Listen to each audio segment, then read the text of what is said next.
دعا ہے پروردگار عالم ہم سب کی عبادتوں کو اپنی بارگاہ عالی میں قبول فرمائے، اور جس مقصد زندگی کو لے کر ان مجالس میں آ رہے ہیں خدا ان مقاصد میں ہم سب کو کامیابیاں کامرانیاں نصیب فرما دے۔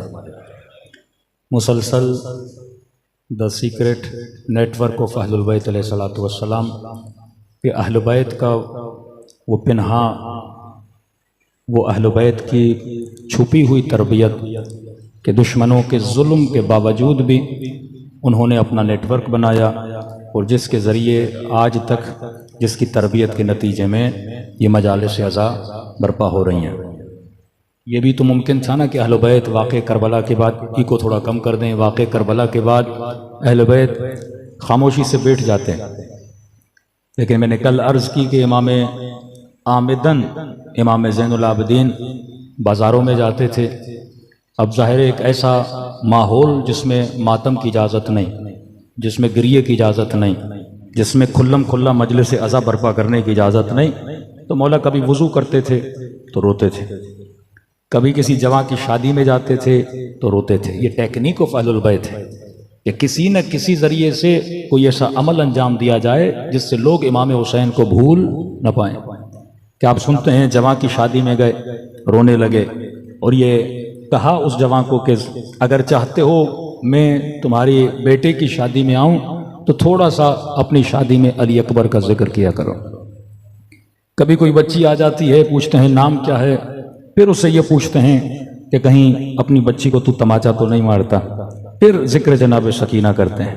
کبھی بازار میں جاتے ہیں، کسائی کی دکان پہ جاتے ہیں، وہاں پہ وہ 3 سوال جو مصائب میں پڑھے جاتے ہیں، پانی پلایا کہ نہیں، چھری تیز کی کہ نہیں، اس جانور کو اس جانور کے سامنے ذبح کیا کہ نہیں، یعنی مرحلہ بمرحلہ لوگوں کو یاد حسین یاد دلا رہے ہیں۔ آج عزاداری امام حسین اتنا بڑا کلچر بن چکا ہے، ایک مکمل تہذیب اور تمدن اختیار کر چکا ہے کہ شیعہ چاہے یورپ میں ہو چاہے کینیڈا کہیں بھی جائے وہ عزا امام حسین ضرور مناتا ہے۔ مطلب پاکستان کا شیعہ اگر اسلام اور دین خدا کے ساتھ جڑا ہوا ہے وہ عزاداری امام حسین کی وجہ سے، اور یہی شیعہ اگر ویسٹرن ورلڈ میں جا کے اپنے بچوں کو اہل بیت سے اس نے جوڑ کے رکھا ہے تو وہ بھی کیا ہے، عزاداری امام حسین۔ یہی عزا ہے جو ہمیں جوڑتی ہے۔ پورا سال ہم شاید ایک دوسرے کے چہرے دیکھیں، لیکن مجلس امام حسین ہے جو سبب بنتی ہے کہ مومن مومن کی زیارت کرے، مومن مومن سے ملے۔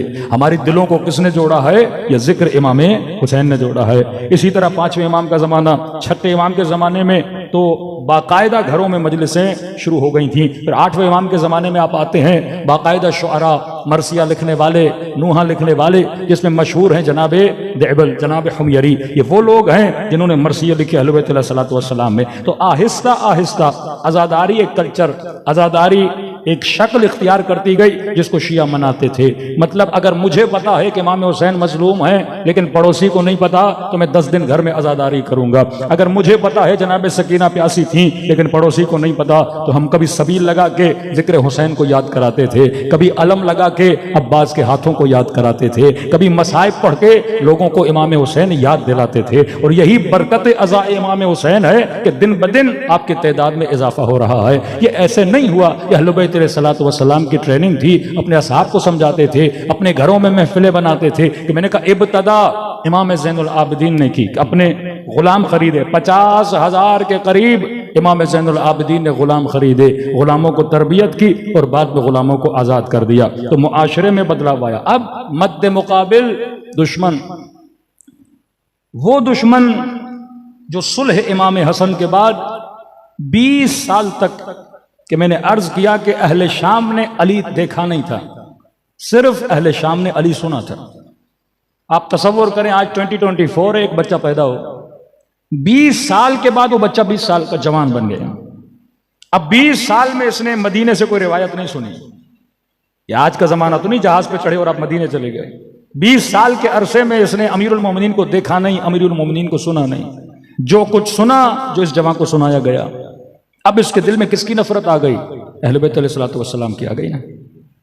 کہ کل ایک روایت میں نے پڑھی کہ واقعاً شب عاشور لشکر یزید والے غسل شہادت انجام دے رہے تھے، کہ امام حسین کو آگے بتایا مولا وہ غسل شہادت انجام دے رہے ہیں، لشکر امام حسین والوں کے پاس پانی نہیں، یہ تیمم کر کے غسل شہادت انجام دے رہے ہیں. ان لعینوں کے پاس پانی ہے غسل شہادت کہ کل ہم خارجیوں کا مقابلہ کریں گے اور اگر ہم مارے گئے تو ہم کیا کہلائیں گے؟ شہید کہلائیں گے. یہ نظریہ کس طرح اسٹیبل ہوا؟ اور صرف امیر شام تک باقی نہیں، امیر شام کے بعد یزید آیا. یزید کے بعد جس نے سب سے زیادہ مضبوط کیا اس نظریے کو وہ عبد الملک مروان ہے. ایک بات یاد رکھیے، تاریخ میں جس بھی واقعے میں آپ کو اختلاف نظر آئے، مثلا یزید کی موت کے حوالے سے اختلاف ہے، 3 روایتیں ملتی ہیں. کوئی کہتا ہے کہ جنگی مشقیں ہو رہی تھیں اور منجنیق سے کوئی پتھر آیا یزید کے سر پہ گرا، مر گیا. ایک میں یہ ہے کہ اپنا بندر لے کے گھوڑے سواری کر رہا تھا اور گھوڑے سے گرا اور زین پہ اس کا پاؤں پھنسا اور زمین پہ رگڑتے رگڑتے اس کی موت واقع ہو گئی. ایک یہ ہے کہ رات کو پتہ نہیں اس نے کیا کھایا اور صبح اٹھا تو اس کا چہرہ کمپلیٹلی بلیک ہو چکا تھا اور اس مرض کی وجہ سے یہ دنیا سے چلا گیا. جہاں پر بھی اختلاف نظر آئے تو سمجھ لیجئے یہیں پہ کوئی واقعہ ہوا ہے. تحقیق کنندگان یہ بتاتے ہیں کہ اس کو بھی مارنے والے اس کے اپنے کزن مروانی خاندان سے تھے، کیونکہ یزید گیا تو یزید کا بیٹا آیا معاویہ ابن یزید. جب وہ گیا تو پھر اسی کا کزن مروان آیا. مروان نے پھر شادی کی ام خالد سے جو یزید کا دوسرا بیٹا تھا، اور شادی کرنے کے بعد جب ایک مرتبہ اپنے دربار میں بیٹھا تھا تو یزید کا بیٹا جو خالد وہ بھی بیٹھا تھا. اس نے یزید کی بیوی یعنی جس سے شادی کی تھی، اب اس کی بیوی تھی لیکن اس بچے کی تو ماں تھی، اس کی شان میں اس نے گستاخی کی. اس کو بڑا غصہ آیا. اس نے ماں کو جا کے بولا کہ یہ حاکم بھی بن گیا ہے، آپ سے شادی بھی کی ہے اور آپ کو ہی گالیاں دے رہا ہے. اختلاف بھی ہے تو گھر میں بولے، یہ تخت پہ بیٹھ کے گالیاں کیوں دے رہا ہے؟ تو اس کی ماں نے کہا گھبراؤ نہیں، ہم اس کا بندوبست کر دیں گے. 1 سال میں مروان کو اسی رات میں قتل کر دیا گیا. لیکن یہ بھی تیز تھا، اس نے امیر شام کی طرح اپنے بیٹے عبد الملک کی لوگوں سے بیعت لے لی تھی. اس کے بعد عبد الملک آیا، پھر اس نے بھی پورا بدلہ لیا. یعنی یزید کے چچا کو بعد میں آ کے مارا، اس کے جتنے افراد تھے ان سب کو مارا.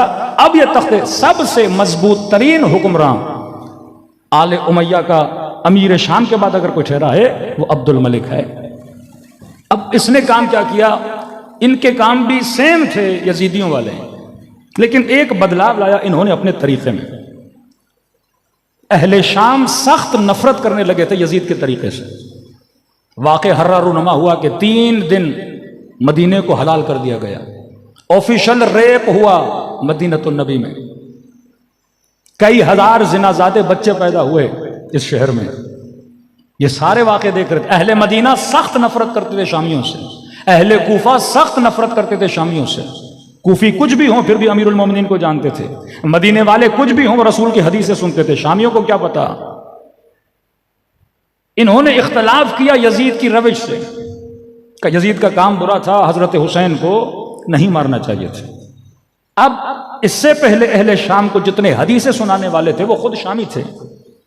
انہوں نے ایک نئی روش ایجاد کی. مدینے سے ایک صحابی کو بلایا جناب زہری کو، اور اسے بنایا ہیڈ آف دا حدیث. کوئی ملک کا وزیر اعظم ہوتا ہے نا تو کہتے ہیں یہ اطلاعات اور نشریات کے وزیر ہیں، ان کو اطلاعات اور نشریات کا وزیر بنا دیا. یعنی پورے بلاد اسلامی میں اگر حدیث جائے گی تو یہ سنائیں گے. اور اہل شام کو کہا پہلے جو تمہیں حدیثیں سناتے تھے وہ شامی تھے، لیکن آج کے بعد اگر کوئی تمہیں حدیث سنائے گا وہ اہل مدینہ ہے. مطلب اس پر ایک مہر تائید لگی ہوئی تھی، اب جو یہ کہے گا وہ سچ ہے. پہلے حدیثیں تو تھیں کہ حاکم کیسا بھی ہو، کیونکہ خرو امام حسین نے جب یزید کے خلاف قیام کیا تو آدھی حدیثیں جو اس شہر میں پھیلی ہوئی تھیں کہ حاکم چاہے کیسا بھی ہو اس کے خلاف خروج نہیں کر سکتے، حاکم چاہے فاسق بھی ہو اب اس کے خلاف خروج نہیں کر سکتے. آج بھی ہمارے دیوبند اور اہل حدیث کے علماء منبر پر بیٹھ کر یہی حدیثیں سناتے ہیں. یہ اور بات ہے کہ آج ان کو جرت نہیں پیدا ہوتی کہ امام حسین کو غلط کہیں، لیکن کیونکہ سعودی عرب میں عوام کا پریشر نہیں ہے. آپ کسی سعودی مولوی سے پوچھو گے کہ یزید صحیح تھا یا فرزند رسول صحیح تھا، وہ یہی بولیں گے کہ یزید صحیح تھا. وہ اپنی طرف سے نہیں بول رہے. ان کے سامنے وہ ساری حدیثیں جو گڑی ہوئی حدیثیں پڑی ہوئی ہیں کہ حاکم چاہے فاسق بھی ہو آپ اس کی اطاعت کرنی پڑے گی. چند حدیثیں آپ کی خدمت میں رکھوں. صلوات پڑھے محمد وآل محمد پر.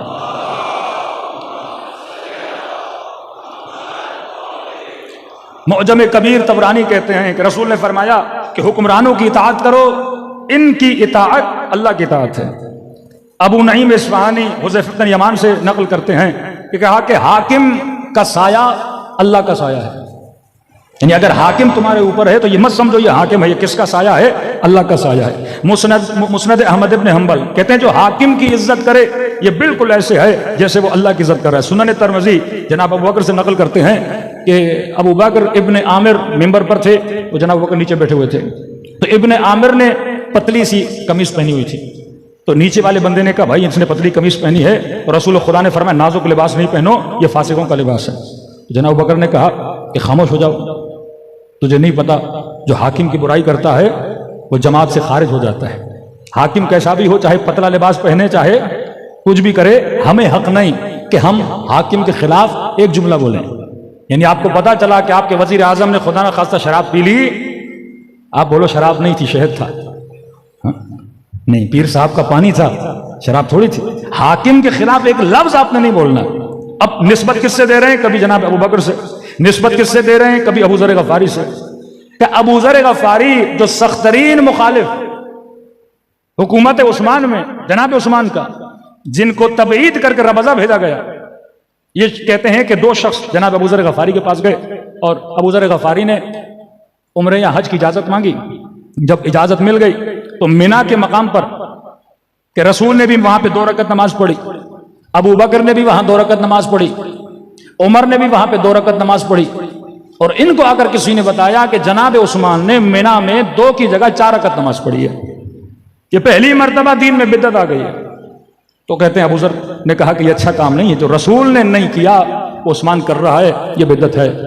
وہ شخص کہتے ہیں ہم نے دیکھا کہ جناب ابو ذر نے اعتراض کرنے کے بعد پھر خود مینا میں کھڑے ہو کے 4 رکعت پڑھی۔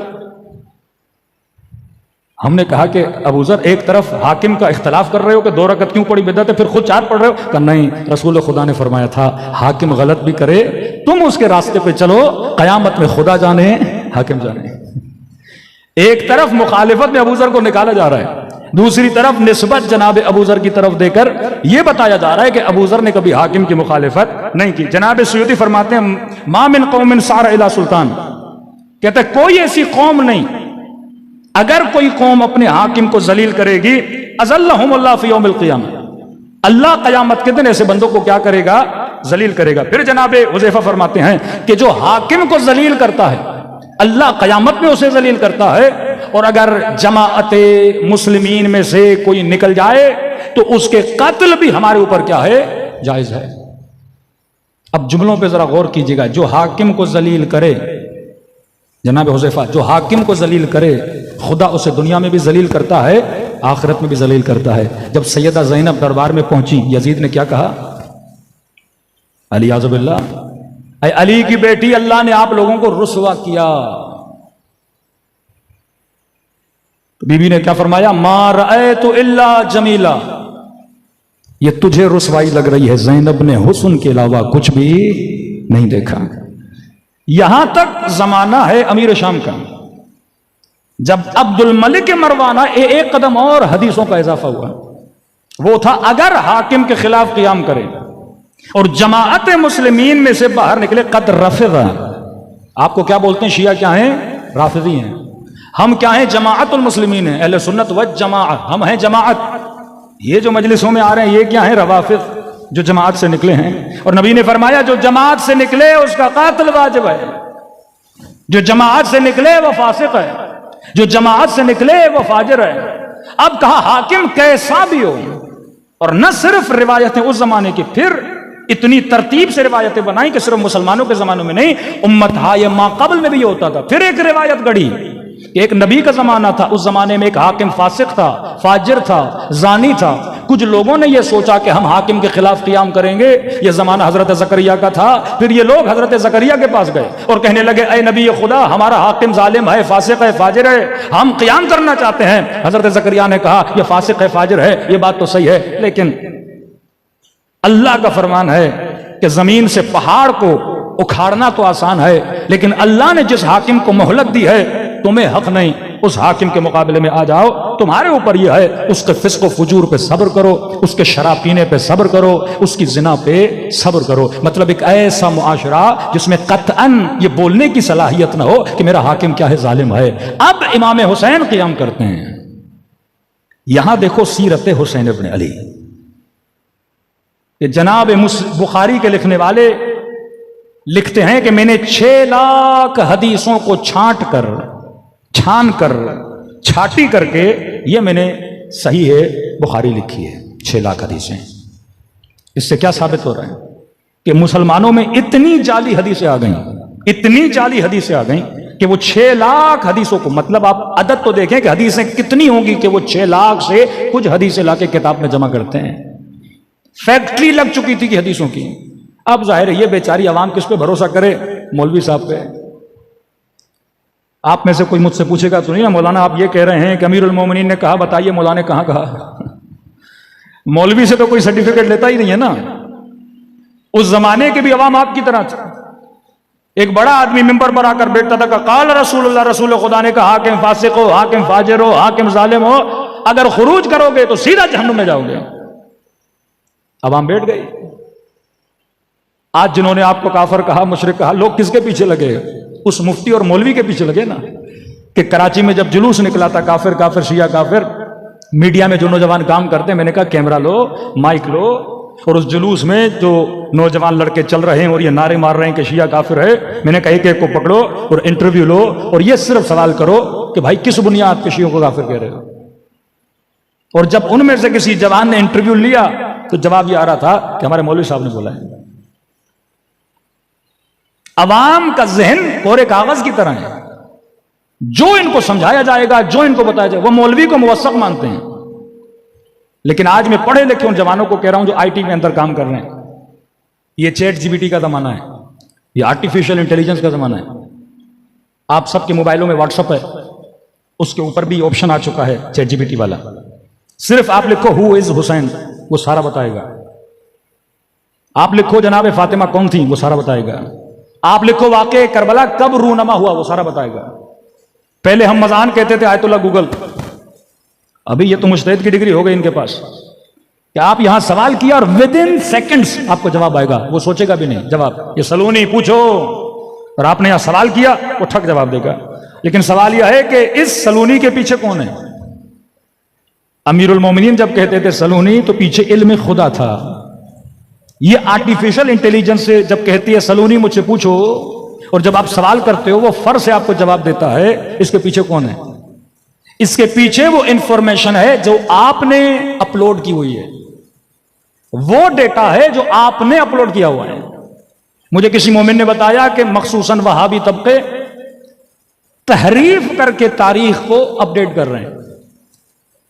مثلا جنگ جمل میں کیا ہوا تھا، ایک مسلمہ تاریخ ہے، یعنی اس تاریخ کو رد و بدل کر کے کیا کر رہے ہیں، اپلوڈ کر رہے ہیں. اب چیٹ جی پی ٹی سے جب آپ سوال کرتے ہو، وہ انٹرنیٹ پہ موجود ڈیٹا سے کلیکشن کر کے آپ کو کیا دیتی ہے، آنسر دیتی ہے. اب اگر دشمن علی نے سب سے زیادہ ڈیٹا اپلوڈ کر دیا تو جواب کون سا والا آئے گا؟ دشمن علی والا آئے گا. انگلش میں کوشچن کرو گے تو جتنا انگلش ڈیٹا ہے وہاں سے آنسر آئے گا. اردو میں کوشچن کرو گے جتنا اردو ڈیٹا ہے وہاں سے آنسر آئے گا. عربک میں کوشچن کرو گے جتنا عربی ڈیٹا ہے وہاں سے آئے گا. تو ہمارے جو کم از کم سرمایہ دار ہیں اپنی آخرت کو بنائیں، ایک بجٹ بنائیں، اردو کی جتنی کتابیں ہیں ان کو ٹیکسٹ میں بدلیں، اور جتنا ٹیکسٹ ہے اس کو انٹرنیٹ پہ کیا کر دیں، اپلوڈ کر دیں. کہ اگر کوئی پاکستانی اردو میں کوشچن کرے گا، کوئی بچہ مسلمان کا بچہ، کہ مجھے حقیقت کربلا بتاؤ، یزید کے جرائم بتاؤ، کمالات امام حسین بتاؤ، چوتھے امام کے بارے میں زین العابدین کا نام مجلس سے سنا، وہ لکھے گا کہ کون ہے امام زین العابدین، تو کم از کم وہ ڈیٹا ہم نے ڈالا ہو تاکہ وہ ڈیٹا اس کو ڈاؤن لوڈ ہو اور اس کو آنسر آئے. جو فارسی کے متون ہیں وہ تو ایرانی کر رہے ہیں، لیکن اردو میں ہم نے کام کرنا ہے، انگلش میں آپ نے کام کرنا ہے. کہ آہستہ آہستہ اردو بھی معاشرے سے ختم ہوتی جا رہی ہے، اب نسل انگلش میں لکھیں گی. تو اس وقت لائبریریوں کا کوئی فائدہ نہیں. ان لائبریریوں کو آپ اپلوڈ کر دیں، ان کتابوں کو آپ اپلوڈ کر دیں. پہلے لوگ گھنٹے گھنٹے کی مجالس سنتے تھے، اب لوگ 5-5 منٹ کے کلپ سنتے ہیں. یہی کلپ ان کے اوپر اثر انداز ہوتے ہیں. اس وقت جو 20 سال کے بعد جو زمانہ آئے گا، میں گارنٹی کہ آپ کے ساتھ کہہ رہا ہوں کہ لوگ مفتیوں سے آزاد ہو جائیں گے، لوگ مولویوں سے آزاد ہو جائیں گے. یہ آج آپ دیکھ رہے ہیں کوئی مرزا نکل رہا ہے، کوئی ہمدرد نکل رہا ہے، کوئی کتنے مفتی نکل رہے ہیں جو بغاوت کر رہے ہیں، کیونکہ انہوں نے جا کے کتابیں پڑھی ہیں. ان کی عوام نے کتابیں نہیں پڑھی. آج جب ایک پڑھا لکھا نوجوان یہ پڑھتا ہے کہ رسول خدا یہ کہہ رہے ہیں کہ اگر فاسق بھی ہو، فاجر بھی ہو، زانی بھی ہو، اس کے اندر شیطان بھی چلا جائے، وہ تمہیں اپنے دین سے بھی ہٹا دے لیکن تمہیں بولنے کی بھی اجازت نہیں، تو یہ سوال کرتا ہے کیسے ممکن ہے؟ وہ رسول جو عدالت کا درس دیں، جو تقویٰ کا درس دیں، وہ امت کو پورے فسق میں جب یہ کہیں الناس علی دین ملوکہم، لوگ اپنے حکمرانوں کے دین پر ہوتے ہیں، اور حکمران فاسق ہو گیا تو امت کیا ہو جائے گی؟ فاسق ہو جائے گی۔ حکمران اگر شرابی ہو گیا تو امت کے اندر شراب کبھی نہیں رہے گی، فعل حسن بن جائے گی۔ اب یہاں پہ ٹیکنیک آف امام حسین دیکھیے کہ رسول نے فرمایا حسین منی وانا من الحسین، حسین کس سے ہے؟ مجھ سے ہے، میں کس سے ہوں؟ حسین سے ہوں۔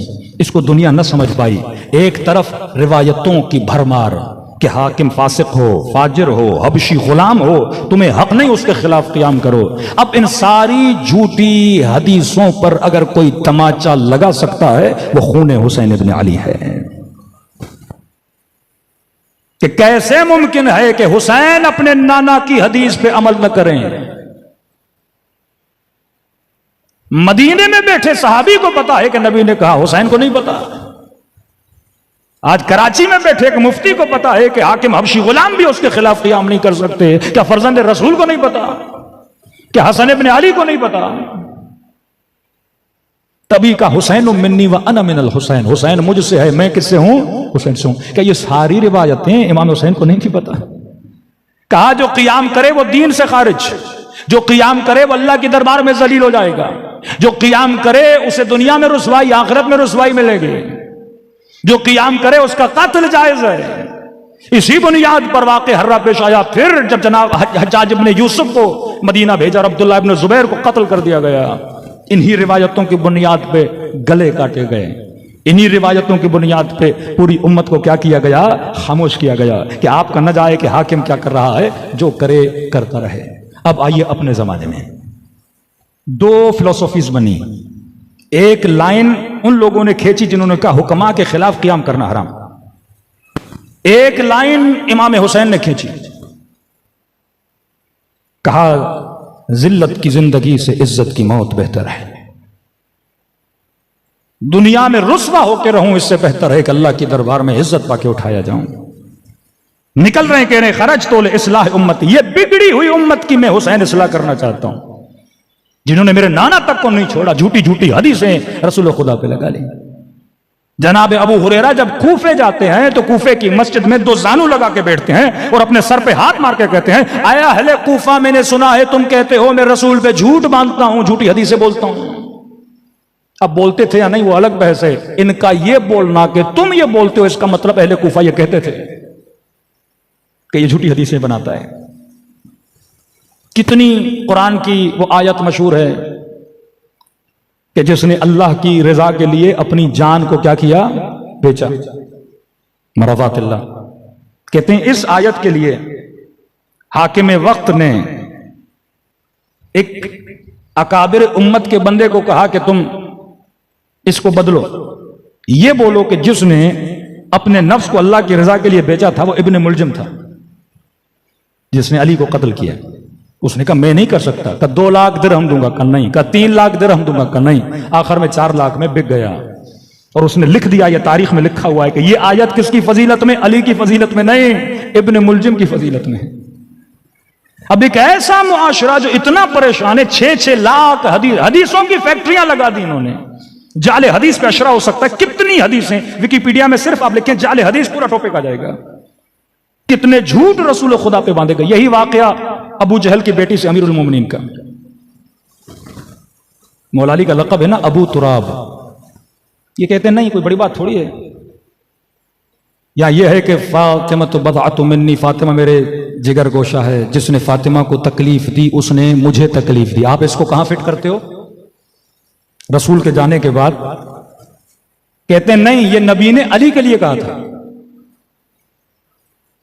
نبی کو خبر پہنچی کہ علی ابو جہل کی بیٹی سے شادی کر رہے ہیں، رسول نے فرمایا کافر کی بیٹی نبی کی بیٹی ایک گھر میں جمع نہیں ہو سکتے، اور کہا جا کے علی کو کہو اگر شادی کرنی ہے پہلے میری بیٹی کو چھوڑے، اور پھر کہا فاطمہ تو بضعۃ منی، میرے جگر کا ٹکڑا ہے، جس نے اسے تکلیف دی اس نے مجھے تکلیف۔ پوری فلم انہوں نے پلٹا دی مولا علی کے لیے۔ تاکہ لوگ بھول جائیں تکلیف کس نے دی تھی، دروازے پہ کون گیا تھا، حق کس نے چھینا تھا، سارا امیر المومنین کو لا کے کھڑا کر دیا۔ فیکٹری کہاں سے چل رہی ہے؟ شام سے چل رہی ہے۔ علی نماز نہیں پڑھتا، یہ جنگ صفین والوں کے نعرے ہیں۔ علی ابن ابی طالب عثمان کا قاتل ہے، یہ جنگ صفین کے نعرے ہیں۔ حالانکہ ہمارے علماء کی تحقیق ہے کہ عثمان کے قتل میں بھی یہ بنو مروان شامل تھے۔ اب مصر کے لوگ آئے جن کا اختلاف تھا جناب عثمان سے، کس قدر مظلومیت امیر المومنین کہ نہج البلاغہ مولا فرماتے میں نے اتنی حمایت کی عثمان کی، اتنی حمایت کی کہ امت میں خلیفہ کشی کی رسم نہ چلے، لیکن مجھے ہی کہا جا رہا تھا کہ علی نے عثمان کو مارا ہے۔ آپ سمجھیے کچھ لوگ پروٹیسٹ کرنے آئے ہیں، امیر المومنین ان سے مذاکرات کر رہے ہیں کہ میں تمہاری باتیں کروں گا عثمان سے، معاملے کو حل کرتے ہیں۔ کہتے معاملہ حل ہو گیا۔ انہوں نے کہا ٹھیک ہے، ہم نہیں مارتے، ہم واپس جاتے ہیں، حکومت کے خلاف ہم نہیں اٹھتے۔ اتنے میں اب تاریخ جو کہتے ہیں کسی شخص نے اس بیچ میں بولا یہ اونٹ حکومت کا اونٹ جا رہا ہے۔ اب یہ بندہ کون ہے پتہ نہیں، بیچ میں اونٹ کہاں سے آیا پتہ نہیں۔ اب جس طرح سرکاری گاڑی پہ نمبر پلیٹ ہوتی ہے، اس زمانے میں جو سرکاری اونٹ ہوتے تھے ان پر ایک مہر لگی ہوتی تھی، جس طرح ٹیٹو بن جاتا ہے اسی طرح جلا کے اس کے بدن پہ ایک مہر لگاتے تھے، لال رنگ کی مہر۔ جیسے مہر دیکھی انہوں نے کہا حکومت کا اونٹ جا رہا ہے۔ سب نے کہا روکو روکو، چیکنگ کرو اس میں کیا ہے۔ جیسے کبھی آپ مذاکرات کر رہے ہو، کوئی حکومت کی پارٹی کا جاسوس آپ کے اندر آ جائے تو فوراً کہتے سے روکو، اس کی تلاشی کرو، کوئی ڈیوائس نہ ہو، کوئی ریکارڈر نہ ہو، ہماری باتوں کو ریکارڈ کر رہا ہے۔ انہوں نے کہا اونٹ کی تلاشی لو، سارے اونٹ کی تلاشی لی، کچھ بھی نہیں ملا۔ پھر یہی بندہ جس نے کہا یہ سرکاری اونٹ ہے، پھر یہی بولتا ہے کہ اس اونٹ کے اوپر مٹکا بھی، اسے چیک کرو۔ اس نے مٹکا کا وزن ہے، مٹکے میں لگتا ہے پانی ہے۔ کہا نہیں اسے کھولو، خالی کرو، شاید پانی نہ ہو۔ اب اسے کیسے پتا؟ علم غیب آ رہا ہے اس میں۔ کہ جب کھولا تو پانی نہیں تھا، مٹی تھی۔ کہ مٹکے کو خالی کرو، دیکھو مٹی کے اندر کیا ہے۔ انہوں نے مٹکے کو خالی کیا، مٹی کے اندر ایک کاغذ کا ٹکڑا تھا۔ اس کاغذ کے ٹکڑے پہ کچھ لکھا تھا اور نیچے جناب عثمان کی مہر لگی تھی۔ خط عثمان کی نہیں تھی، مہر حکومتی عثمان، اسٹیمپ حکومت کا تھا۔ اس میں لکھا کیا تھا؟ اب مثلا جو لیڈ کر رہا تھا ان مذاکرات کو، جو لیڈ کر رہا تھا ان لوگوں کو، ان کے نام لکھے تھے کہ دیکھو فلاں آئے اس کے ہاتھ کاٹنا، فلاں نے اتنی گالیاں دی ہیں اس کی گردن کاٹنا، فلاں کو یہ کرنا۔ انہوں نے کہا ہم آئے تھے صلح کرنے کے لیے اور یہ تو خفیہ طور پہ لیٹر بھیج رہے ہیں کہ ان سب کو کیا کر دو، مار دو۔ معاملہ وہاں پہ بگڑا اور جنگ کیا ہو گئی، شروع ہو گئی۔ اور مولا علی یہ لیٹر لے کر جناب عثمان کے پاس گئے اور کہا کہ وہ لوگ حق پر ہیں، میں مذاکرات کر رہا ہوں، یہ لیٹر کس نے لکھا ہے کہ ان لوگوں کو مارا جائے، جبکہ میں صلح کے لیے ان سے بات کرنے گیا ہوں، ابھی جنگ ہوئی نہیں ہے، لیٹر کس نے لکھا ہے؟ مولا فرماتے عثمان دیکھ مہر حکومت کی لگی ہوئی ہے، اور اگر یہ لیٹر لیک ہوا ہے تو آپ کی حکومت کے اندر سے کسی نے یہ کام کیا ہے۔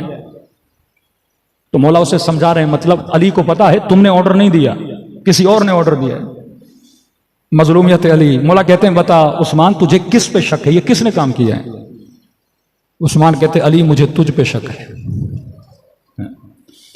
اس وقت امیر المومنین فرماتے میں نے تمہارا فیصلہ اور اپنا فیصلہ قیامت کے دن پہ چھوڑ دیا۔ مولا علی مذاکرات سے نکل کے جاتے ہیں، پھر وہ اٹیک ہوتا ہے اور خلیفہ مسلمین کو کیا کیا جاتا ہے؟ قتل کیا جاتا ہے۔ یہ عالم تھا امت کا، جو قتل کرنے آ رہا ہے امام حسین کو، وہ بھی حدیث رسول سن کے آ رہا ہے۔ یہ جو مدارس میں کوئی دیوبند بنتا ہے، کوئی بیچارہ اہل حدیث بنتا ہے، یہ نئے نئے بچے، نوجوان بچے یہ حدیثیں پڑھتے ہیں، مسلم اور بخاری میں حدیثیں پڑھتے ہیں کہ اللہ کی اطاعت کرو، رسول کی اطاعت کرو، حاکم کی اطاعت کرو۔ حاکم کیسا ہو؟ یعنی شرط نہیں متقی ہو، پرہیزگار ہو، فاجر ہو، فاسق ہو، شرابی ہو، کبابی ہو، کوئی بھی ہو، اس کے خلاف لفظ تک نہیں بول سکتے، بولو گے تو جماعت سے خارج ہو جاؤ گے، مرتد ہو جاؤ گے، کافر ہو جاؤ گے، خارجی ہو جاؤ گے۔ اب انہیں کہتے ہیں دیکھو رسول خدا نے تو کہا تھا، لیکن کیا کریں، حسین نبی کا نواسہ ہے، احترام واجب ہے، لیکن حسین کا کام صحیح نہیں تھا، امت میں تفرقہ ڈالا۔ دو خطوط کھینچیں، واللہ اگر امام حسین قیام نہ کرتے آج تک شیعہ بھی ان حدیثوں کو صحیح مان رہے ہوتے۔ قیام امام حسین بتاتا ہے یہ ساری نسبتیں جھوٹی ہیں جو میرے نانا کے ساتھ باندھی گئی ہیں۔ میرا نانا کبھی نہیں کہہ سکتا کہ فاسق کے خلاف نہ بولو، شرابی کے خلاف نہ بولو، جو دین خدا کو پامال کرے اس کے خلاف نہ بولو، جو یہ کہے لعب الہاشم، بنو ہاشم نے کھیل کھیلا، نہ کوئی وحی آئی نہ کوئی فرشتہ آیا، یہ سارا کھیل تھا، اس کے خلاف بھی قیام نہ کرو کیونکہ یہ حاکم ہے۔ پھر اجازت قتل دیا خود کو انہوں نے۔ حجاج ابن یوسف نے جب اٹیک کیا مدینے والوں پر، یہ جب پہلا اٹیک ہوا ہے اس میں منجنیقوں سے خانہ خدا کو گرایا گیا، حجر اسود کو زخمی کیا گیا. یہ لوگ سمجھ گئے کہ بھائی یہ قتل سے باز نہیں آتے. پوری امت میں خاموشی ٹھہر گئی اور حدیثیں بھرمار، حدیثوں کا جھوٹ. اب زمانہ آتا ہے آپ کے پانچویں امام، امام محمد باقر علیہ الصلوۃ والسلام.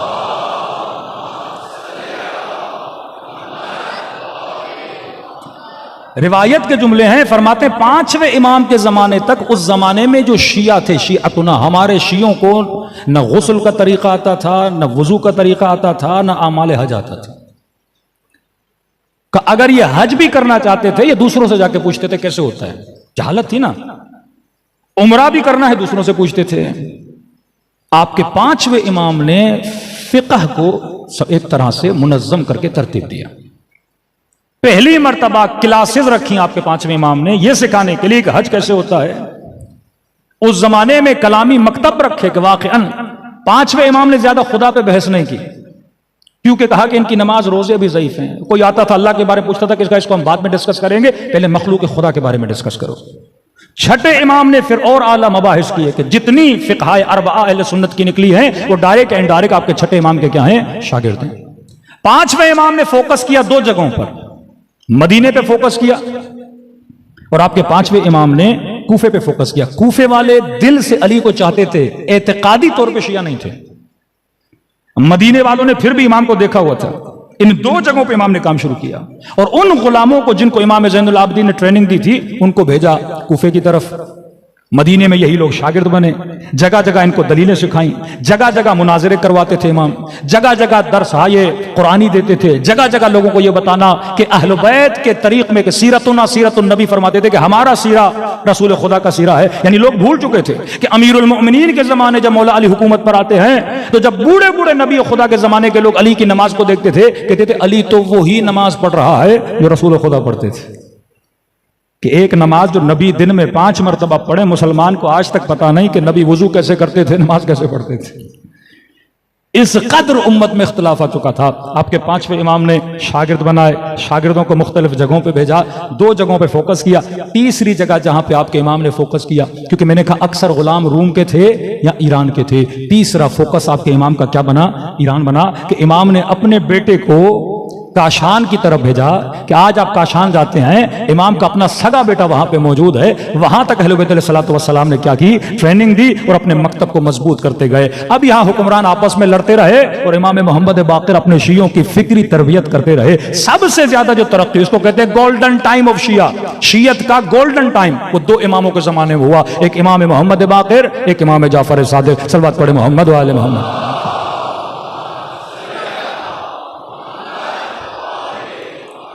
اور مقام تعجب یہ ہے کہ آپ چھٹے امام کے زمانے میں اور 5ویں امام کے زمانے میں غلات کا زمانہ بھی بڑا ہے. کچھ ایسے لوگ شیعوں کے اندر پیدا ہوئے جو امیر المومنین کو خدا کہتے تھے، کہ آج بھی تقریباً 7 لاکھ کے قریب علوی عقیدہ رکھنے والے ترکی میں موجود ہیں. اب جہاں امام نے اپنا نمائندہ نہیں بھیجا شام، وہ علوی ہوئے. ایک وہ طبقہ جو بغض میں شدت، دوسرا وہ جو امیر المومنین کو خدا مانتے تھے. اور تاریخ کا یہ عجیب مقام ہے کہ جو اہل بیت کے زمانے میں حضرت علی کو خدا کہتے تھے، حکومت ان کو کچھ نہیں کرتی تھی. ہونا تو یہ چاہیے نا، جو علی کو خدا کہہ رہا سب سے پہلے اس کا گلا کاٹا جائے. نہیں، یہ پکڑتے تھے امام کے شاگردوں کو جو صحیح العقیدہ تھے، جو اللہ کی توحید کے قائل تھے، لیکن جو غالی تھے حکومت کچھ نہیں کرتی تھی. امام کہتے تھے ہمارا اظہار برات ہے صوفیاء کے خلاف، ان لوگوں کے خلاف کا نہیں، یہ دین میں بگاڑ پیدا کر رہے ہیں، ان سے ہمارا کوئی تعلق نہیں. اور ہر زمانے میں آپ دیکھو گے کہ جن سے شیعہ بھی اظہار برات کرتے ہیں وہ ایک بندہ بھی نہیں اٹھایا جاتا. بھئی اتنا شوق ہے آپ شیعوں کو کافر بولتے ہو، پہلے اس کو بولو نا جو علی کو خدا بول رہے ہیں. آج بھی ہمارے ہاں اس طبقے کے ساتھ کچھ نہیں کیا جاتا، کہتے نہیں اس کو چلنے دو کیونکہ یہ شیعت کی بدنامی کا باعث ہے. لیکن یہ جو متقی شیعہ ہے جو مسجد میں نماز پڑھ رہے امام بارگاہ علی رضا میں بم پھوڑو کیونکہ یہ نمازی شیعہ ہے. یہ جو نظریاتی شیعہ اسے مارو کیونکہ یہ ہمیں کیا دے گا؟ نقصان دے گا. یہ جو استعمار کے مقابلے میں کھڑا ہے اس کے ساتھ لڑو. کبھی آپ نے سوچا اتنے مسلمان ہیں، مسئلہ کیا ہے دنیا کو یمن کے ساتھ؟ مسئلہ کیا ہے دنیا کو لبنانیوں کے ساتھ؟ مسئلہ کیا ہے دنیا کو عراقیوں اور ایرانیوں کے ساتھ؟ کیونکہ مسئلہ فکر حسین سے کہ یہ جو فکر ہے نا بڑی خطرناک ہے کہ حاکم فاسق ہو فاجر ہو اس کے خلاف کیا کرو؟ قیام کرو. سب سے پہلا انقلاب اسلامی ممالک میں وہ ایران کا تھا. ایک حاکم، یہ سوچ ہی نہیں تھی مسلمانوں میں کہ آپ کسی ظالم فاجر بادشاہ خلاف اٹھو گے، یہ سوچ ہی نہیں تھی. ایک طرح سے مسلم ممالک میں ایک بم کی صورت تھی کہ جناب ایک مولوی اٹھا ہے اور اس نے فاجر شاہ کے مقابلے میں قیام کیا ہے. آگ کی طرح پھیل گئے. جتنے بادشاہ بیٹھے تو انہوں نے کہا بھائی ہماری خیر نہیں. اب یہ عادت اگر یہ بیماری ہمارے اندر بھی آ گئی تو ہم سب کی کوئی خیر ہی نہیں ہے. تبھی انقلاب کو زد و کوب کرنے کے لیے کہ یہ شعور امت میں پیدا نہ ہو کہ امت دین کے لیے، شریعت کے لیے، دین خدا کو قائم کرنے کے لیے اور فاجروں اور ظالموں کے مقابلے میں کھڑے ہونے کے لیے آواز بلند کرے. ہمارے ملک میں ایسے حاکم بھی گزرے ہیں جو خود کو امیر المومنین کہلاتے تھے، اسی نظریے کی بنیاد پر کہ حاکم کیا بنتا ہے؟ اولی الامر بنتا ہے. لیکن امام حسین نے اس نظریے کو ختم کر دیا. اب مسئلہ بنا حسین سے کہ حسین نہیں فکر دے کر گئے. یہ فکر بڑی خطرناک ہے. ہم نے ذرہ برابر غلطی کی، فسق کیا، فجور کیا، شراب پی، شریعت خدا کو پامال کیا، لوگ باہر نکل آئیں گے. تبھی کا گھروں میں جاؤ ذکر حسین کرو. صدام کہتا تھا جلوس نہ نکالو، کیونکہ ایک مرتبہ جلوس نکلا نام حسین سے اور یزید پہ لعنت کرتے کرتے اگر یہ صدام کے خلاف ہو گیا تو صدام کیسے روکتا لاکھوں کو؟ کہ نہیں جلوس نہیں نکالو، یہ بڑا خطرناک ہے. اگر آپ کا جلوس پروٹیسٹ میں بدل جائے تو خطرناک ہے نا. 1 لاکھ کا مجمع روڈ پہ اور چھٹی کا دن ہے، اگر یہ پروٹیسٹ بڑا خطرناک ہے نا حکومتوں کے لیے. تو خوف پیدا ہو جاتا ہے، لرزہ پیدا ہو جاتا ہے کہ اگر یہ کہیں ہم نفاذ شریعت چاہتے ہیں، اگر یہ کہیں ظلم ختم کرو، اگر یہ کہیں رشوت ختم کرو، اگر یہ کہیں ملک میں خودداری کو پیدا کرو، کہ یہ فکر حسین بڑی خطرناک ہے. کہ یہ تو 12 والے ہیں، ہم سے 4 امام والے نہیں سنبھالے جا رہے. یہ تو 12 والے ہیں، وہ 4 والے جو یمن میں بیٹھے ہیں. پوری دنیا ایک طرف، دنیا کا پیسہ ایک طرف، ٹینکیں اسلحے ایک طرف، یمن نہیں سنبھالا گیا ان سے. لیکن آپ دیکھو مصر میں انقلاب آیا، ہوا نکل گئی. تیونس میں انقلاب آیا، ختم ہو گیا. لیبی میں انقلاب آیا، ختم ہو گیا.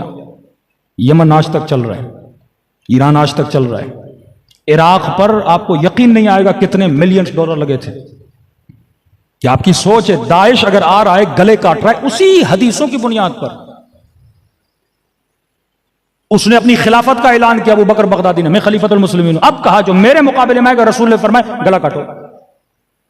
جماعت مسلمین میرے ساتھ ہے. دولت العراق و شام اپنی گاڑیوں پہ ٹیگ لگا دیا کہ میں خلیفۃ المسلمین ہوں. اب قتل جائز ہوا کہ گاڑیوں پہ چلتے چلتے لوگوں کو قتل کیا، جوانوں کو قتل کیا، بچوں کو کوئی رحم نہیں کیا. بالکل اسی طرح جس طرح عبد الملک کے زمانے میں ہوا یا یزید کے زمانے میں ہوا. اب سوچئے کہ اہل بیت علیہ الصلوۃ والسلام نے آپ کو کس گندگی سے نکال کر کس پاکیزہ فکر میں لا کے بٹھا دیا ہے. عزت کی زندگی جینا سکھائیے اپنے اہل بیت کے چاہنے والوں کو، فکری آزادی سکھائیے. اب آج کی نسل جب یہ فکر امام حسین کو سنتی ہے وہ کہتی ہے اس مکتب میں، اس مذہب میں فکر اہل بیت میں بڑی جذابیت ہے، کیونکہ یہ مکتب انسان اور انسانیت کی بات کرتا ہے. یہ مکتب تمیز سکھاتا ہے کہ صحیح کیا ہے، غلط کیا ہے. یہ مکتب شعور دیتا ہے انسان کو کہ کم از کم انسان برائی کو برائی بول سکے. تمام تر حکومتوں میں امر بالمعروف کی اجازت نہیں تھی کہ بھائی آپ نے متقی بننا ہے خود جا کے بنو. وہی سیکولرزم کا، ہندو جائے گا اپنے بت خانے میں، مسیح جائے گا کلیسا میں، مسلمان جائے گا مسجد میں. اگر کسی نے کلب میں جانا ہے چلا جائے، اگر کسی نے شراب پینی ہے جا کے پیے، اگر کسی نے زنا خانہ کھولنا ہے کھول لے. آپ کون ہوتے ہو بولنے والے؟ برے کو برا نہ کہو، اچھے کو اچھا نہ کہو، خود کو اچھا بننا ہے بنو، برا بننا ہے بنو، لیکن نہ کہو امام حسین اشہد انک قد اقمت الصلاۃ وآتیت الزکوٰۃ وامرت بالمعروف ونہیت عن المنکر. مولا میں گواہی دیتا ہوں نماز کو قائم کیا، زکوٰۃ کو دیا، آپ نے امر بالمعروف کیا، اچھائی کو بیان کیا، ونہیت عن المنکر، اور آپ نے لوگوں کو یہ بھی بتایا کہ برائی کیا ہوتی ہے. کہ نہیں، یہ حسین کا فلسفہ ہے. ہمارا فلسفہ یہ ہے کہ اچھائی آپ کی ذات تک رہے، اچھائی کا کبھی پرچار نہ کرو. صلوات پڑھے محمد و آل محمد.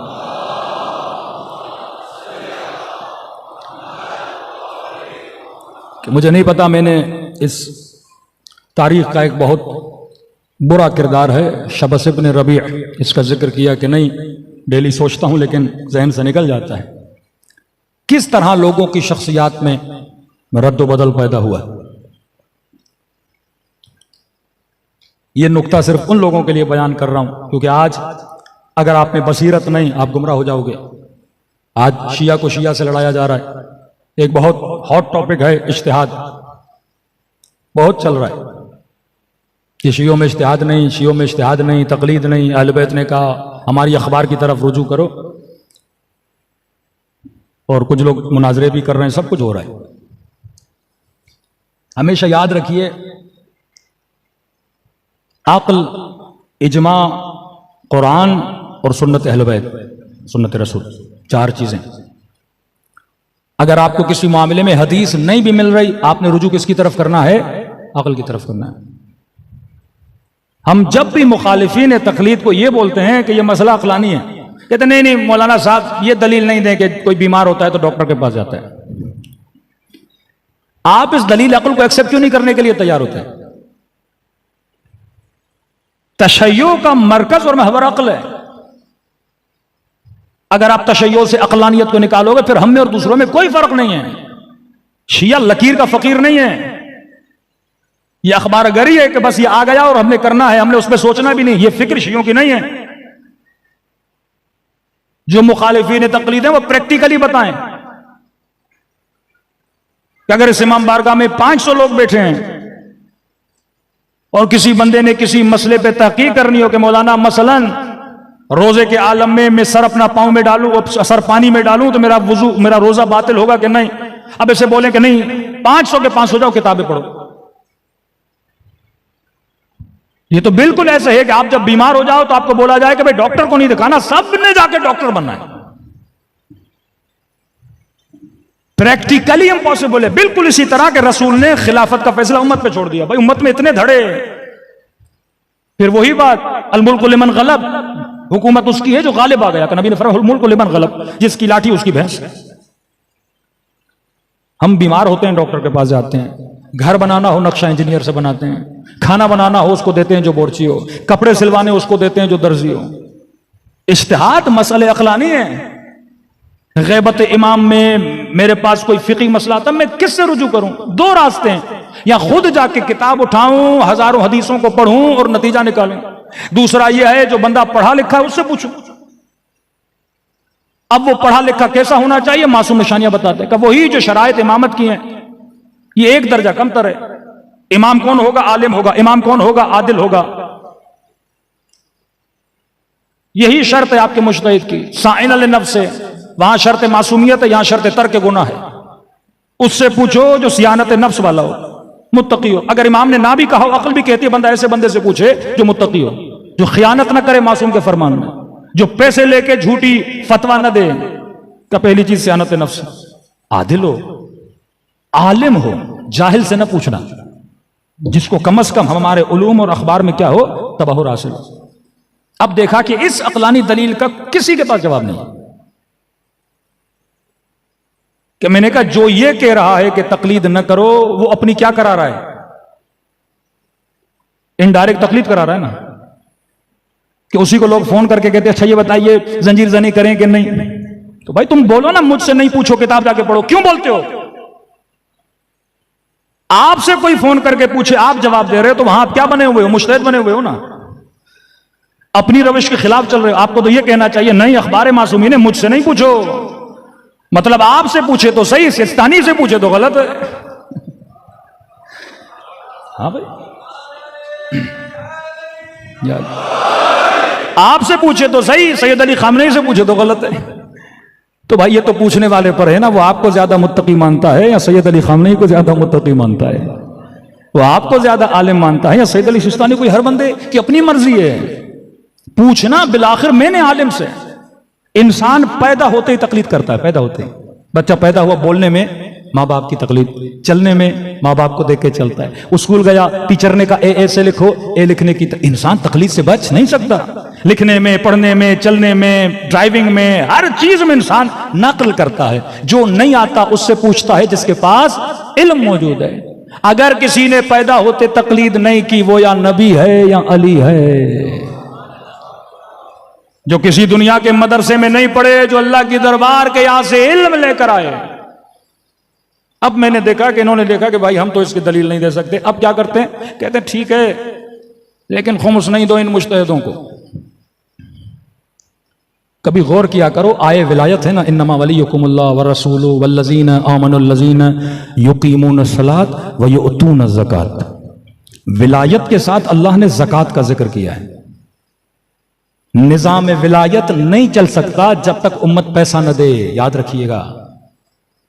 شیعہ پیسہ دے گا تو نظام ولایت چلے گا، یا اپنی جیبوں سے خمس دے گا تو نظام ولایت چلے گا. جو نہیں دے رہا وہ خیانت کر رہا ہے نظام ولایت سے. آپ کے حوضے اگر پیسہ نہیں ہو کیسے چلیں گے؟ کتابیں کیسے چھپیں گی؟ مدارس کیسے چلیں گے؟ علماء کیسے بنیں گے؟ نشر و اشاعت کیسے ہوگی؟ تفاسیر کیسے لکھی جائیں گی؟ سب پیسے سے ہوتا ہے. یہاں 1.25 گھنٹہ عارف کاظمی مجلس پڑھتا ہے، پنکھے چل رہے ہیں، لائٹ چل رہی ہے، آپ بولو امام بارگاہ کو ہم پیسے نہیں دیں گے، خود کراؤ. بل آتا ہے بھائی، پیسہ لگتا ہے. کوئی نظام بغیر پیسے کا نہیں چل سکتا. فرمایا ولایت زکات کے ساتھ، پیسے کے ساتھ. یؤتون زکات، پیسہ ہوگا تو یہ نظام چلے گا. اب دشمن کیا چاہتا ہے؟ پیسہ کم ہو جائے. کیونکہ ہمارا نظام ولایت کبھی بھی حکومتوں کا محتاج نہیں رہا. یہ بات یاد رکھیے. اہل بیت نے ہمیں انڈیپینڈنٹ سسٹم دیا. اس اعتبار سے آپ کے مسلمان بھائی بہت غریب ہیں، کیونکہ وہ اپنے مولویوں کو پیسہ نہیں دیتے. آپ کا نظام مضبوط ہے کہ ایک آیت اللہ شیرازی اس زمانے کے استعمار UK کی پوری کارخانوں کو بٹھا دیتے ہیں اپنے ایک فرمان سے. ایک سعید علی سیستانی امریکہ کو اٹھا کے پھینک دیتے ہیں عراق سے. ایک خمینی ایک تقریر کرتے ہیں کہ میں شاہ کو اس تخت سے اٹھاؤں گا اور بٹھا کے دکھاتے ہیں. یہ آپ کی طاقت اجتہاد ہے. اب مجتہد مضبوط ہوتا ہے خمس سے، پیسہ نہیں ہوگا مجتہد کیسے مضبوط ہوگا؟ آپ کا دیکھو کہ بھائی خمس نہیں دو کا کیوں؟ کہ ان کے وکیل بڑے چور ہیں. دوسرا حربہ کہ وکیلوں میں چوری بہت ہے. میں بھی مانتا ہوں وکیل بڑی گڑبڑ کرتے ہیں، لیکن سیستانی تو گڑبڑ نہیں کر رہے نا. سید علی خامنہی تو گڑبڑ، کوئی یہ کہہ سکتا ہے اگر سیستانی خورد برد کرتے ہیں علیاذ باللہ. ہاں انہوں نے کسی کو وکیل بنایا ہے. اب آؤ تاریخ میں. شبس ابن ربیع جنگ نہروان میں علی نے اس کو علم بردار بنایا. 3 علم بردار، ابن عباس، جناب انصاری، شبس. کہ جب سب کو مار کے یہ واپس آتے ہیں 10 لوگ بچ جاتے ہیں، جس میں قطامہ کا باپ بھی مارا گیا. بچنے والوں میں ابن ملجم بچا. اور شبس جب آتا ہے تو امیر المومنین کی خدمت میں بیٹھتا ہے اور یہ جملے ادا کرتا ہے: جعلت فداک، علی میری جان تجھ پہ قربان ہو جائے. امام نے سب کو شاباشی دی اور ایک نگاہ شبس کو دیکھا کہ شبس میرے بیٹے کے قتل میں شریک نہ ہونا. لشکر علی کا علم تھا اس کے ہاتھ میں. ابو ایوب انصاری، شبس، ابن عباس، معذرت جناب حجر ابن ادے، میں منا، میں سرا، 4 علم امیر المومنین نے دیے، جن میں ایک یہ تھا. جنگ نہروان میں علی کا علم بردار. اب کہتے ہیں مولا علی کو علم غیب نہیں تھا، کیوں دیا؟ اللہ کی سنت کبھی نہیں بدلتی. اہل بیت ظاہر پہ فیصلہ کرتے ہیں. ابن ملجم کو مولا کہہ رہے ہیں تو میرا قاتل بنے گا. علی میری جان فدا، میں آپ کو کیسے قتل کروں گا؟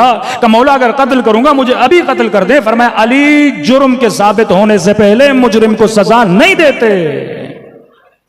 یہ سنت اہل بیت. فیصلہ اگر سارے فیصلے آج ہمارے بیچارے نوجوان شیعہ رسول کو پتا تھا یہ کیوں کیا، فلاں سے شادی کیوں کی، فلاں کو یہ کیوں کیا. بھائی فیصلہ ظاہر پہ ہوتا ہے. ایک بندے نے بھی گناہ کیا نہیں، آپ اس کو گلا کاٹ دو، پھر تاریخ بولتی علی نے بے گناہ کو مار دیا. پھر وہ بولتا میں نے اتنی محنت کی اور علی نے مجھے علم نہیں دیا، علی نے ابن عباس کو دے دیا، حجر ابن عدے کو دے دیا، میں نے کیا بگاڑا تھا؟ رسول خدا نے میدان خندق میں یہ کیوں کہا کل علم اسے دوں گا جو مرد ہوگا، کرار ہوگا، غیر فرار ہوگا؟ معاملہ ختم کر دیتے نا، علی کو دوں گا. کہ نہیں، پہلے دعوت دے رہا ہوں، کل کے یہ نہ بولے کہ نبی نے تو ہم نے دیا ہی نہیں تھا. نبی نے یہ تو سیدھا جا کے اپنے کزن کو دیتے تھے، اپنے داماد کو دیتے تھے. کہ نہیں، چیلنج دے رہا ہوں، کل علم اسے دوں گا جو مرد ہوگا، کرار ہوگا، غیر فرار ہوگا. پوری رات دعا کرتے رہے، کسی نے یہ نہیں کہا کہ مجھے ملے گا، کیونکہ دیکھ رہے تھے صفات ہمارے اندر تو ہیں ہی نہیں. کہ کون ہے جو اس قلب کا منہ بند کرے؟ یہ جو بھونک رہا ہے. کہتے نا 39 دن تک کبھی ادھر کبھی ادھر اٹھتے نہیں تھے، بلکہ ایک دوسرے کو کہتے تھے ہم نے سنا ہے بڑا بہادر ہے، اونٹنی کا بچہ اٹھا لیتا ہے، ایک دن میں بکرا کھا جاتا ہے۔ یہ دعوت عام کون ہے؟ کون جائے گا؟ بار بار امیر المومنین اٹھ رہے ہیں، بار بار امیر المومنین اٹھ رہے ہیں، فیصلے ظواہر پہ ہوتے ہیں۔ شاباش ابن ربیع، جنگ نہروان میں علمبردار لشکر علی اور کربلا کے میدان میں علمبردار لشکر یزید،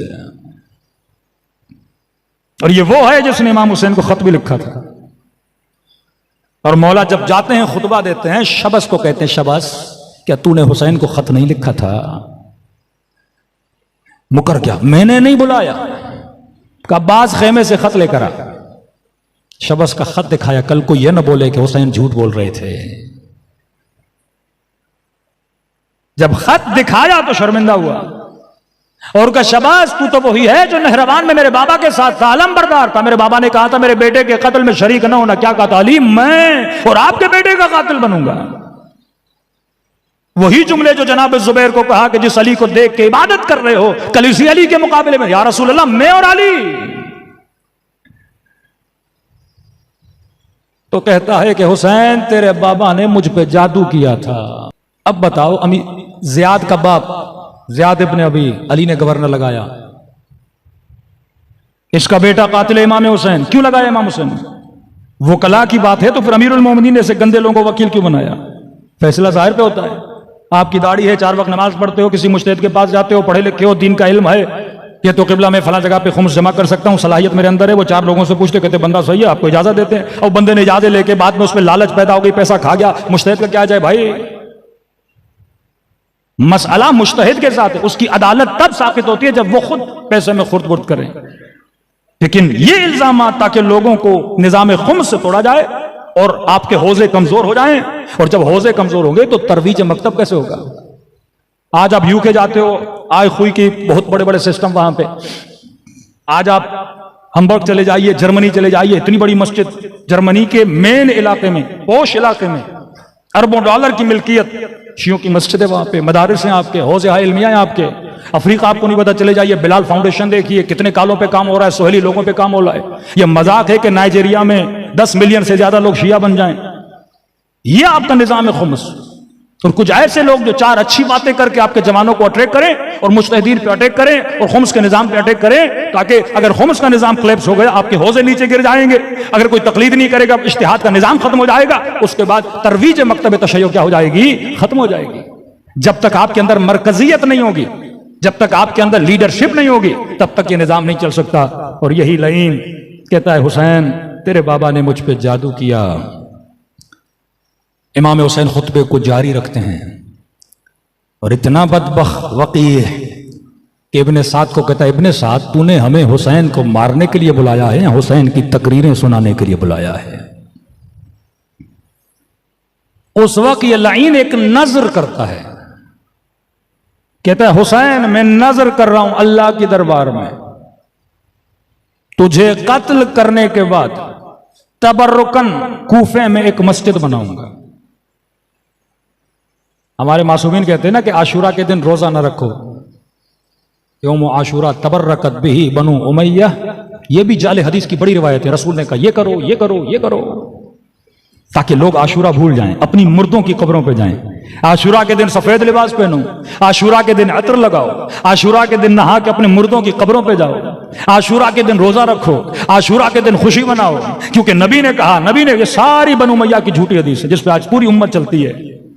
ایک طرف اہل بیت کے چاہنے والے جلوس منا رہے ہوتے ہیں، ایک طرف مسلمان اپنے مردوں کو یاد کر رہے ہوتے ہیں، سارے مردے ان کو 10 کو یاد آتے ہیں، پورا سال یاد نہیں آتے۔ جس دن حسین یاد آنا چاہیے اس دن اپنے مردے یاد آتے ہیں۔ یہ بنو امیہ کی روش کا مسجد بناؤں گا۔ تبھی ہمارے آئے کہ شیعو جب کوفے میں جاؤ، کچھ مسجدوں میں جانا، 5 ایسی مسجدیں ہیں جن کی مذمت کی، جیسے مسجد زرار ہے، ان میں سے ایک مسجد وہ ہے جو شبس ابن ربیع نے بنائی تھی۔ امام حسین کو شہید کیا، کوفے آیا، مسجد بنائی، عجیب تاریخ خود کو دہراتی ہے۔ مسجد کا نام رکھا مسجد حمراء، اردو ترجمہ لال مسجد۔ اب مجھے نہیں پتا ہماری لال مسجد کے تانے بانے کس لال مسجد سے ملتے ہیں.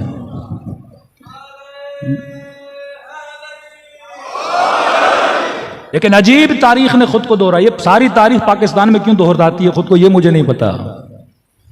مسجد بنائی، نام رکھا مسجد ہمراہ، لال مسجد. جناب مختار نے قیام کیا. اس کی شخصیت دوگلی تھی، جناب مختار کے ساتھ مل گیا، بیچ میں جناب مختار کو دھوکہ دے کے بھاگ گیا. چغلی کی جناب مختار کی. اور تاریخ لکھتی ہے لال مسجد بنانے والا جب بھاگا تو کوفے سے برقع پہن کے بھاگا. یہ تاریخ کے جملے. کیونکہ مختار والے لوگ اسے ڈھونڈ رہے تھے کہ یہ لا کے ہمیں دھوکہ دے دیا نا، کہ آپ کسی کو وزیر اعظم بنا کے پھر دھوکہ دے کے نکل جاؤ، اور پھر وہ جب کرسی پہ آئے پھر آپ کو ڈھونڈے. تو کہتے ہیں یہ کوفے میں برقع پہن کے کوفے سے نکلا، اور بدترین بعد میں موت سے اللہ نے نصیب کی. تاریخ عبرت دیتی ہے. جب کوئی آپ کے علماء پر، مراجع پر اللہ نے عقل دیا، آپ کو عقل سے جواب دیا کرو، دلیل سے جواب دیا کرو. یہ نیٹ ورک جو اہل بیت نے بنایا، یہ عقل کا نیٹ ورک. آج سب سے بڑا مسئلہ انقلاب اسلامی ہوا مجتہدوں کی وجہ سے. عراق بچا مجتہدوں کی وجہ سے. لبنان کے شیعہ بچے ہوئے ہیں مجتہد کی وجہ سے. یمن میں لیڈرشپ ہے، کم از کم وہ مجتہد نہیں لیکن اپنے لیڈر کو امام تو مانتے ہیں نا، ایک طرح کا وہاں بھی مسئلہ لیڈرشپ کا ہے. جس دن لیڈرشپ آئی ان کو پتا ہے اب سب سے زیادہ گرانا کس کو ہے. آزاداری کرتے رہے، مسئلہ آزاداری سے نہیں. ان کو اگر ڈائریکشن ملنی ہے تو ان کے علماء سے ملنی ہے. تو علماء کی محبت کو نکال دو، گالیاں دو. جن کے سروں پہ سادات کا امامہ، ان کو گالیاں دی جائیں. کہ یہ مکتب علی ہے. امیر المومنین فرماتے ہیں ابن عباس علی کے لشکر والے گالیاں نہیں دیتے، کہ وہ دے رہے ہیں دیتے رہیں، یہ ان کی تربیت ہے، تم نہ دیا کرو، تجھے علی نے تربیت دی ہے. صلوات پڑھے محمد و آل محمد.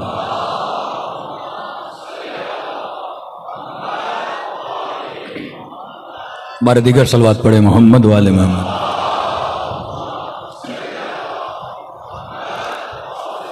یہ بصیرت کا زمانہ ہے میرے عزیز.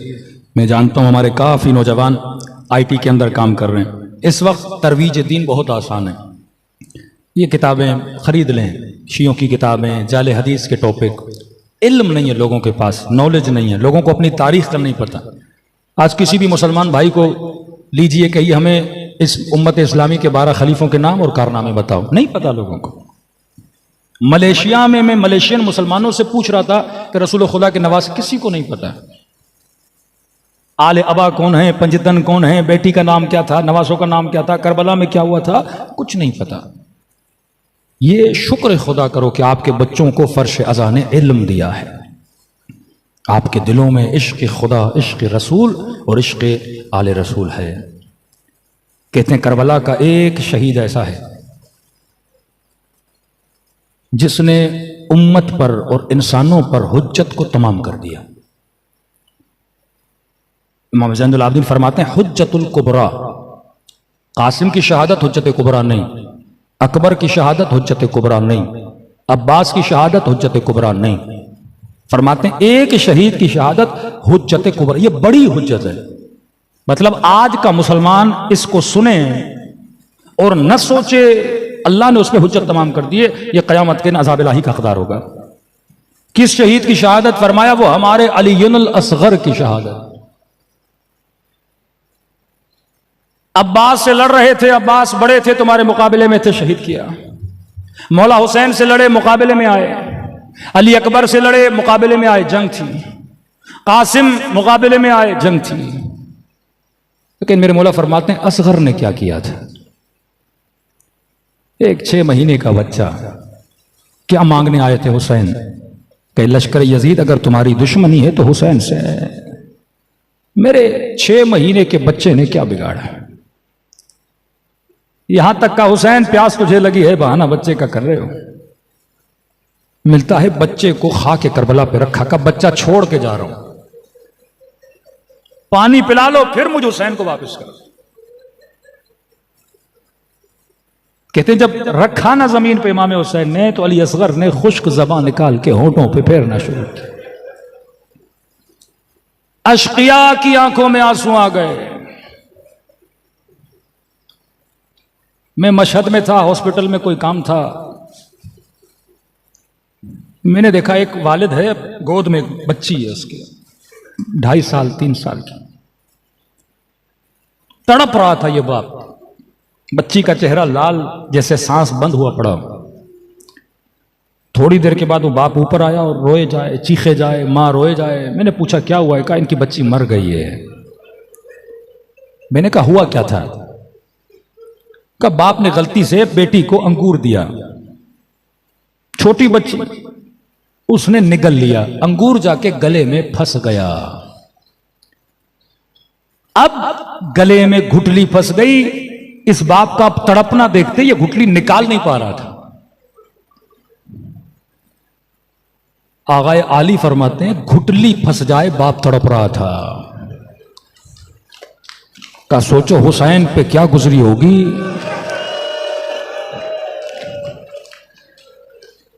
علی اصغر کے گلے میں جب تیر پھنسا، جن کے چھوٹے چھوٹے بچے ہیں وہ سمجھ سکتے ہیں کہ امام حسین پہ کیا گزری۔ رسول خدا کا بیٹا 18 مہینہ کا تھا۔ اصحاب کہتے ہیں جب دنیا سے گیا نا 1 مہینے تک رسول خدا بچے کو یاد کر کے روتے تھے۔ کسی نے کہا یا رسول اتنا مت روئیے، نبی نے فرمایا یہ شکایت کا رونا نہیں، یہ رحم کا رونا ہے کہ میرا بچہ میری گود میں دنیا سے چلا گیا ہے۔ اب تصور کریں حسین کی باہوں میں علی اصغر تھا، اور اپنے ہاتھوں سے دیکھیں کہ اصغر کے گلے میں تیر لگا ہے۔ کہ یہ باب الحوائج ہے، حاجتوں کی قبولیت کا دروازہ ہے۔ دن جیسے جیسے گزر رہے ہیں اپنے دلوں کو امام حسین کے دل سے ملاتے جائیں، امام زمانہ کے غم کو محسوس کرتے جائیں۔ فرمائیں آنسوؤں کی بڑی قیمت ہے، ان آنسوؤں کی خریدار جناب سیدہ فاطمہ الزہرا ہے۔ سلام کرو میرے جد کو خلوص دل سے، خدا تجھے ثواب زیارت حسین عطا کرے گا۔ سب مل کے السلام علی الحسین وعلی علی ابن الحسین وعلی اولاد الحسین وعلی اصحاب،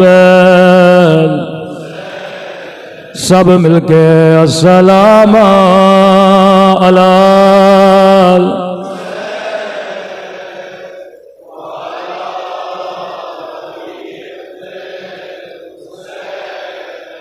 وعلی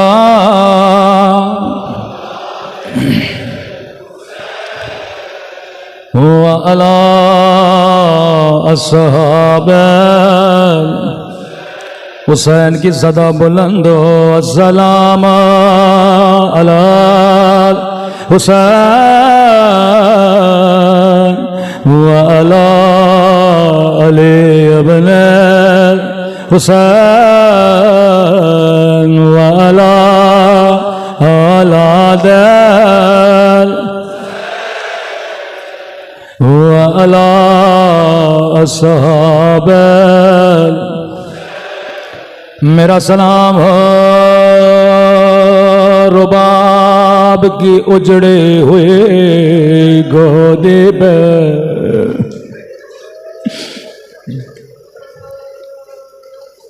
میرا سلام ہو خشک زبان علی اصغر پہ،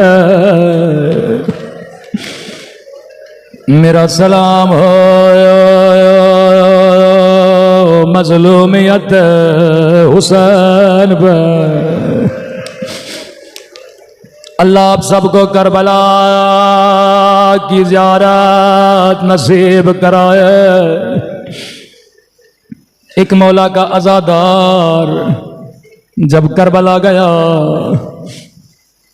کہتا ہے میں نے حسین کی زری کی زیارت کی، گنج شہداء کی زیارت کی، حبیب کی زری کی زیارت کی، لیکن یہ مومن کبھی خیام حسینی میں جائے، کبھی پھر حرم امام حسین میں آئے۔ خادم نے کہا مومن کسے ڈھونڈ رہا ہے؟ کہنے لگا خادم میں نے سنا ہے حسین نے اصغر کو کہیں دفن کیا تھا،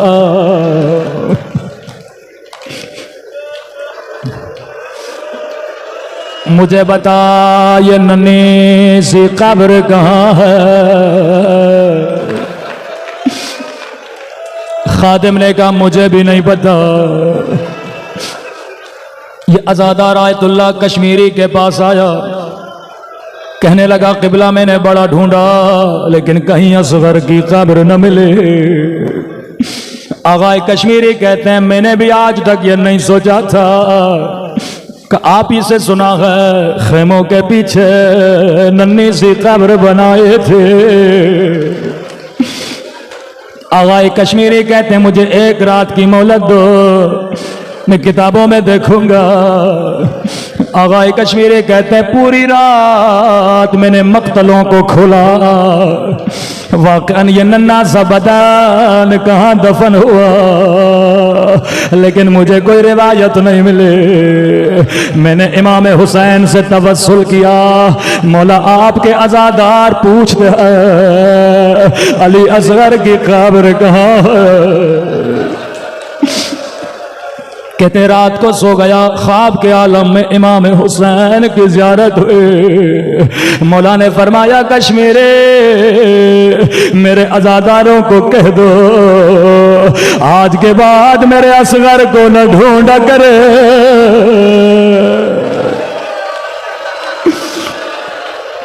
کہ مولا قبر کہاں ہے؟ کہا جس نے میرے اصغر کی زیارت کرنی ہے وہ مجھ حسین کی زیارت کر لے۔ کہ مولا آپ کی زیارت کیوں کرے؟ کہ میرے اصغر کی قبر میرے سینے پہ، سجاد نے ننھا سا بدن میرے سینے پہ رکھا تھا۔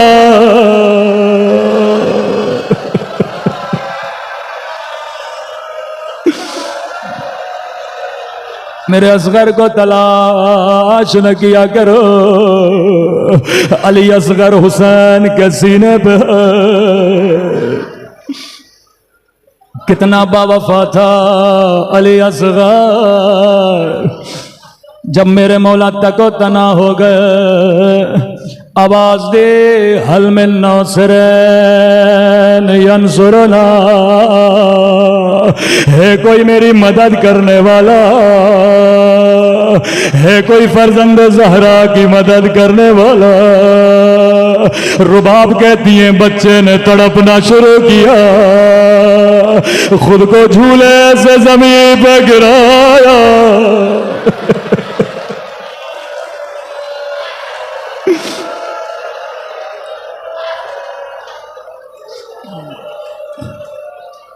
مولا حسین خیمے میں آئے، رباب یہ بچہ اتنا بے چین کیوں ہے؟ کہ مولا کئی دنوں سے علی اصغر نے دودھ نہیں پیا، خیموں میں پانی نہیں ہے، کہ رباب مجھے دے میں تیرے بچے کو پانی پلاؤں گا۔ یہ آج بھی پاکستان میں رسم ہے، عراق میں مدینے میں رسم ہے، جب چھوٹے بچے پیدا ہوتے ہیں ان کے بدن پہ سفید کپڑا لپیٹ لیا جاتا ہے۔ امام نے سفید کپڑا لپیٹا، راوی کہتے ہیں اصغر کے چہرے پر بھی حسین نے کپڑا ڈالا۔ کسی نے پوچھا امام زین العابدین سے مولا چہرے پہ کپڑا کیوں رکھا؟ فرمایا کربلا میں بڑی گرمی تھی، بچے کی کھال بڑی نرم تھے۔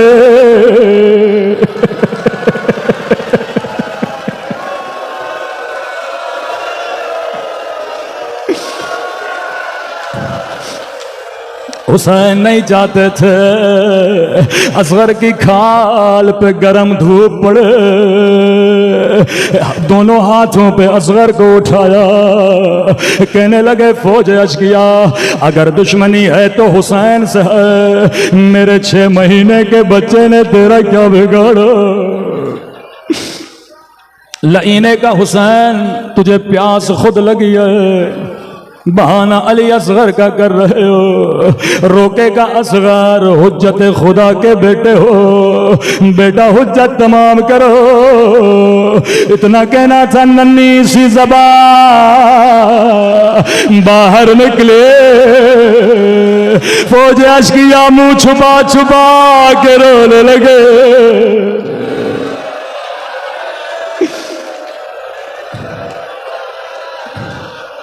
ابن سعد نے کہا، حرملا اقطع کلام الحسین، کہیں فوج میں انقلاب نہ آ جائے، حسین کے کلام کو کاٹو۔ لئی نے تیر و کمان لیا، اصغر کا نشانہ لیا، راوی کہتا لئی کے ہاتھ کا تیر گرا، دوبارہ لیا گرا۔ ابن سعد نے کہا، حرملا حسین سے ڈرتے ہو یا اصغر سے؟ کہتا ہے میں حسین سے نہیں ڈرا، میں اصغر سے نہیں ڈرا۔ جب تیر چلاتا ہو ایک کالے برقع میں بیوی ہے، سر پہ قرآن ہے، رو کے رہی حرملا میرے بچے نے تیرا کیا بگاڑا، میرا 6 مہینے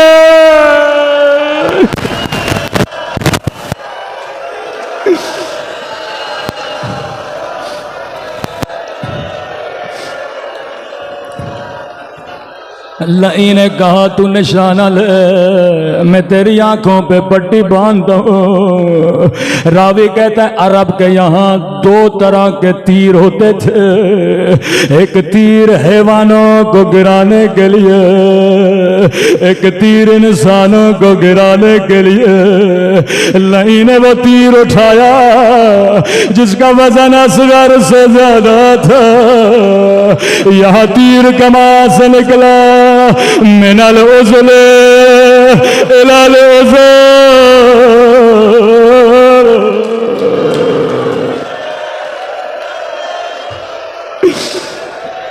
یہ روایت شاید آپ نے سنی ہو، جب بچے کو لایا تو حسین نے کپڑے میں باندھا تھا۔ راوی کہتا ہے جیسے تیر لگا حسین نے خنجر نکالا، جس کپڑے میں بچے کو باندھا تھا حسین نے کھولنا شروع کیا۔ پوچھا میرے مولا نے ایسا کیوں کیا؟ امام زین العابدین فرماتے ہیں تاکہ بچے کو تڑپنے میں آسانی ہو۔ علی اصغر تڑپنے لگا،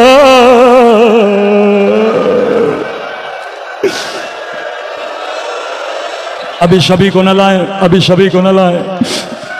علی اصغر نے تڑپنا شروع کیا۔ شب عاشور اعمال کریں گے، چند قدم آگے جاتے ہیں، چند قدم پیچھے جاتے ہیں۔ بچے کو ابا میں چھپایا ہوا، یہ سوچ کے کہ خیمے میں جاؤں یا نہیں، جاؤں تو رباب کو کیا دکھاؤں گا۔ خیمے کے در سے آواز دی، بہن زینب جلدی آ۔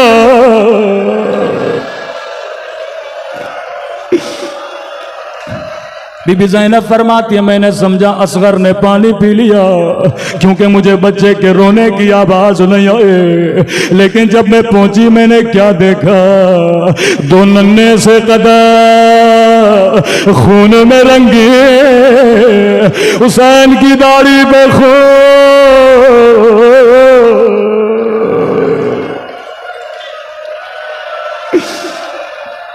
کسی شہید کو میرے مولا نے دفن نہیں کیا،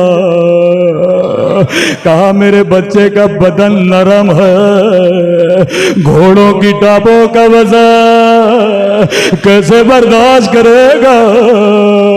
ہائے حسرت حسین، 11 محرم کا دن آیا، لئی نے حکم دیا 40 نیزے سوار نیزے اٹھائے۔ یہاں نیزہ زمین میں جاتا تھا، یہاں رباب کا کلیجہ، ایک مرتبہ نیزہ زمین میں گیا، ایک ننھا سا بدن، رباب کی فریادیں بلند ہوئی، ہائے میرا علی اصغر، ایک مرتبہ تیر سے پھر نیزے سے